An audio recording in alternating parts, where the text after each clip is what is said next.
bismillahi rahmaani rahim asalaamaaleykum wa rahmatullahi wa barakaatu bokki juliti bokki taalibe yi ci mbaax ak tedd ngay Cheikh Mahamadul Muntaxa Mbàkke jëwrinu Xaadim Rasul yàlla na fi yàgg lool tànd ak wér sëriñ Xalil Mbàkke xalifa borom daarul moxti sëriñ Xaadim Mbàkke xalifab sëriñ Moodu Awa Balla Mbàkke sëriñ Koso Mbàkke xalifab sëriñ Moustapha Absa Mbàkke ci ndigalu sëriñ Maam Cerno Diouf xalifab sëriñ Moodu Diouf Jaatti ci ndigalu sëriñ Moodu Mbenn Diouf xalifab sëriñ Daaru Sayna Bukene ci ndigalu sëriñ Moustapha Diouf xalifab sëriñ Moodu Fatou Mbaye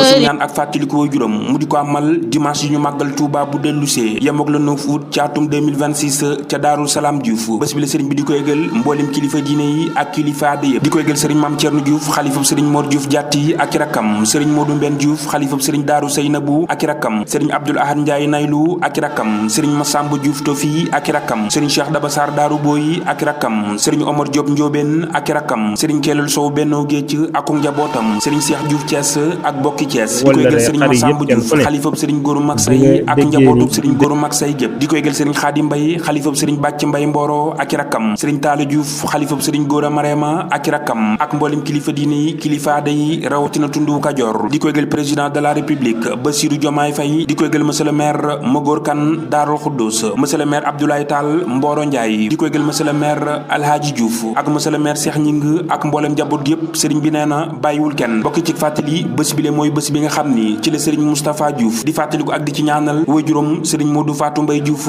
ca Daaru Salaam Diouf di ko amal bu ñu màggale Touba ba bés ba dellu si dëppook dimanche le 9 août ci atum 2026 ca Daaru Salaam Diouf sëriñ bi di ko yëgal mboolem julliti ak taalibe yi ak mboolem xarit yi soppe yi wóolëre yi kazalika am di jàmm yi rawatina mboolem taalibe yi aju ci kër gi ci njiitul Baye Sëriñ Mbay jëwrin ak Baye Baara Seck ak sëriñ Cheikh Thioune jëwrinu kër gi ca sañci di ci soñu góor ak jigéen mag ak ndaw ak képp ku yaakaar kër gi di ko yëgal mboolem tundu sow jant wépp bàyyiwunu kenn bokki programme ba ci bés ba bu ñu màggalee Touba ba bés ba dellu si yemook dimanche le 9 août ci atum 2026 ci Daaru Salaam Diouf xëy jàng alxuraanul karim njàngum xasida tisbaar julli bernde daañu fa amal itam njàngum xasida ak ay waxtaanu diine yu am solo bokki bés bi la sëriñ Moustapha Diouf di ko yëgal bokk yi xarit yi soppe yi wëlëri yi kazalika am di jàmm yi ak mboolem dëkkandoo yi bàyyiwul kenn di ñaan ci mbaaxuk yàlla ak kattanam dimanche le 9 août ci atum 2026 képp ku teew ci Daaru Salaam Diouf yàlla na sunu borom faj say aajo ci barkeb Cheikhul Xadim asalaamaaleykum wa rahmatullahi wa barakaatu.